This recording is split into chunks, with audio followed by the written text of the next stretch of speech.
It was just 2.5 months ago the Clemson Tigers won the national championship with their thrilling victory against Alabama. So many stars, so many memories. Those continue, but today a new season dawns with the orange and white spring game.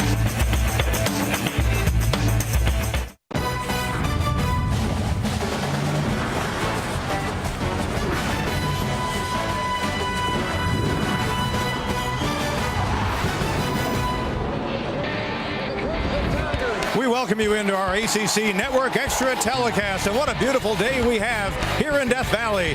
Football weather for this afternoon's transpirings. And hi, everybody, along with Fred Cunningham, Pete Hannity with you. So that national championship run featuring some unbelievable stars who will hear their names called high in the upcoming NFL draft. But now some new fellows will need to step up into key roles, particularly on offense, particularly at quarterback. That's right. Deshaun Watson is gone. How do you replace him? You have to go with four options right now. It's a four-man battle for the starting quarterback job. Kelly Bryant, he's the most experienced. He has 100 career snaps. Tucker Israel also has time on the field. Zarek Cooper ran the scout team last year. He wants to get the starting job now. And there's also the intriguing freshman from Indiana, Hunter Johnson, an early enrollee, and he is making a move to try to get that #1 job. Now, an added wrinkle to the ball game today is that it's live on the quarterbacks. First time they've done that here for the Tigers in a spring game in a long time. That's right, 25 years. So we will see contact. They want to see how well those quarterbacks can extend plays. So it's not going to be a two-hand touch today. Quarterbacks are going to have to be on the lookout. Defensively, those guys are long a tooth. Just 4 starters lost there. We'll see some guys, though, trying to win positions on that side. When we come back, we'll get things rolling here in Death Valley as 2017 begins in a way this afternoon.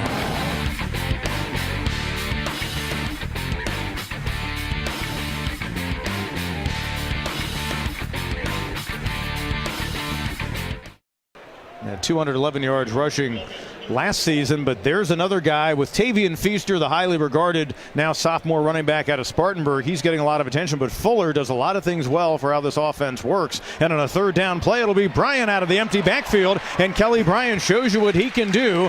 Probably as skilled running the ball as he is passing. Entire Clemson campus, but he didn't really know what to do. His girlfriend helped him out, so it worked out all right.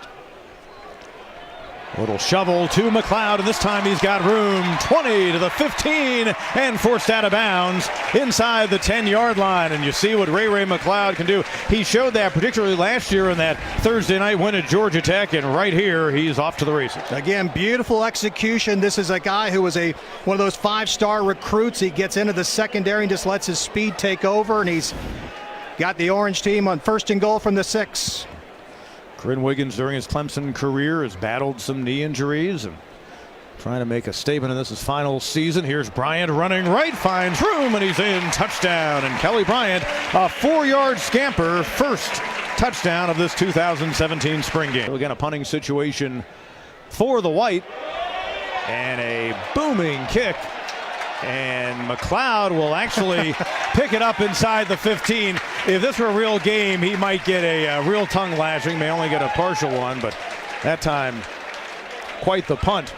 62 yards by Will Spires, so he's trying to make his mark, and you see him. And I believe his dad Bill has been involved with the football program now a little over a year. Have a positive thing or two to say about that. I don't know if Bill ever kicked one that long during the season. He was the Tigers punter. So we'll see Greg Hugel attempt a 40-yard field goal try. Wind a little bit in his face, maybe about 5 miles an hour. Career long for him. 47 yards on 3 different occasions, including once last year against Georgia Tech from the right hash. Has the distance, and it's good. And the orange adding to its early lead, 10-0. So Greg Hugel a year ago, 14 out of 19 on field goal tries, and he adds on there for the White, capping off a 10-play, 63-yard scoring drive.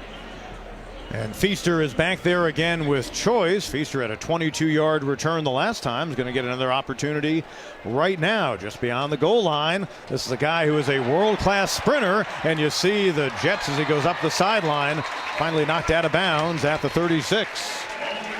Tavian Feaster returns at 35 yards. And again, a guy who, if you ever saw him run track and field in the 100 and 200 meters, you felt like you were looking at a future Olympian. You could just see his right there. He was kind of looking for his spot, and then he just hits the gas. And you mentioned got about a 34-yard return, and he's going to come right back in on offense. And a year ago, as a true freshman, 37 carries, 221 yards, and he'll be the first to tell you it wasn't necessarily in that starring role for obvious reasons. Something that surprised me in getting ready for this game today, he didn't have a reception a year ago when he played at Spartanburg High. Tavian Feaster was as effective a weapon on a swing pass coming out of the backfield as he was on plays like this. And a handoff across the 40. And close to first down yards for Feaster as he gets out across the 45. So Johnson, who again arrived in January, one of the 4 true freshmen in spring camp. Pressure comes, and he'll be sacked back inside the 5-yard line. He came as good as advertised, and he's got 2 more seasons. Johnson looking long, and it's caught for the touchdown. DeAndre Overton able to get inside the defensive back, and a 24-yard grab for Overton. He had 2 catches a year ago as a freshman, but a Greensboro, North Carolina native has something to remember in this 2017 spring game. He is 6'5". He's got the huge edge on that defensive back, and if you're going to go one-on-one like this, that's 6'5" against 5'9", and even for an experienced quarterback. And what a beautiful throw by Hunter Johnson. What a thrill that is. That fumbled snap that he had for his first snap of this game seems a long time ago. That was a great throw and just shows you what kind of potential that young man has. So Hunter Johnson, the first time he throws a touchdown pass to the Tiger, granted not to go in the official record books. Ryan Carter was a defensive back, by the way, one of the starting corners, and a guy who comes off a great year last season. And boy, Overton did a really great job to get position, and a well-thrown ball by Johnson. I think very good depth at linebacker. I think you're going to, Dorian O'Daniel last year was a guy that really became a first-year starter, had a great year. Obviously Kendall, but there's a nice throw and catch right there, Tucker, to a little zone read concept. Nice job. Trevion Thompson. He's had a really nice spring. But there's a bunch of young guys that I think will emerge. A guy like James Skowski, for example. He's the most decorated player in his high school's history, most decorated athlete. He's a soccer player, did all kinds of stuff. But he's a guy that has really caught our eye. But the schedule shortly, but they've got 3 ranked teams that they'll be playing in the month of September, and whoever wins this job is going to have to be very productive very quickly. Watching some of the play today and just seeing Adam Choice carry the ball. And keep in mind, there was a time when Adam Choice had Wayne Gallman beaten out before he got hurt. But you wonder if the quarterback situation could turn into one in which Kelly Bryant, who shows you really exceptional running ability, he only averaged about 2 yards a carry last year, but he looks like the kind of guy. And Zarek Cooper also looks like he can tuck it and run, that perhaps you may see a combination of Bryant and Johnson. Cooper and Johnson, you really wonder if that might be in the mindset of Dabo Swinney and then the co-offensive coordinators Tony Elliott and Jeff Scott and Brandon Streeter, the quarterback, if that conversation has already been had and will continue through the summer. I think you're probably right on that. That's something that you could see. Normally you don't like to talk. Let's see where this throw goes. For Powell goes up and pulls it in. Wow, and he had Carter right on his shoulder that time, but Cornell Powell listed at 6 feet. Looks a little bit longer than that, but that's a nifty little toss from Zarek Cooper, who shows you some nice touch. Zarek Cooper and Tucker Israel have had outstanding days throwing the football, and I think probably most Clemson fans going into this have probably thought about Bryant first from his experience, and then Hunter Johnson because he's the new guy we haven't seen, highly touted coming out of high school. But those 2 guys have had excellent days throwing the football, well over 50%.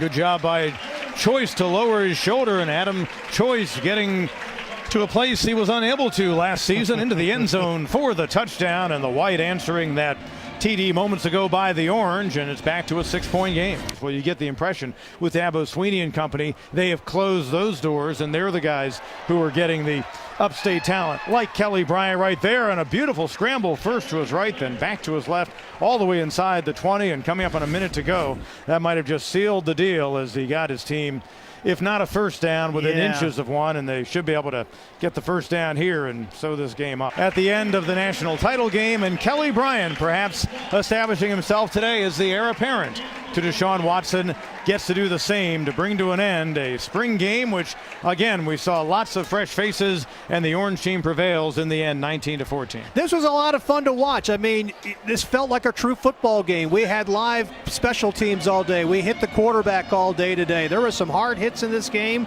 We saw some great moments for a lot of people. At the same time, some other stuff for everybody else to work on. I think that unless you're one of those 12 starters that are coming back for this team, you got a lot of work to do. But what a great day, perfect, and what a huge and great crowd we had. Yeah, wonderful turnout today. Fred enjoyed it as always. We saw guys like DeAndre Overton and Hunter Johnson and Travion Thompson and others step up their game today.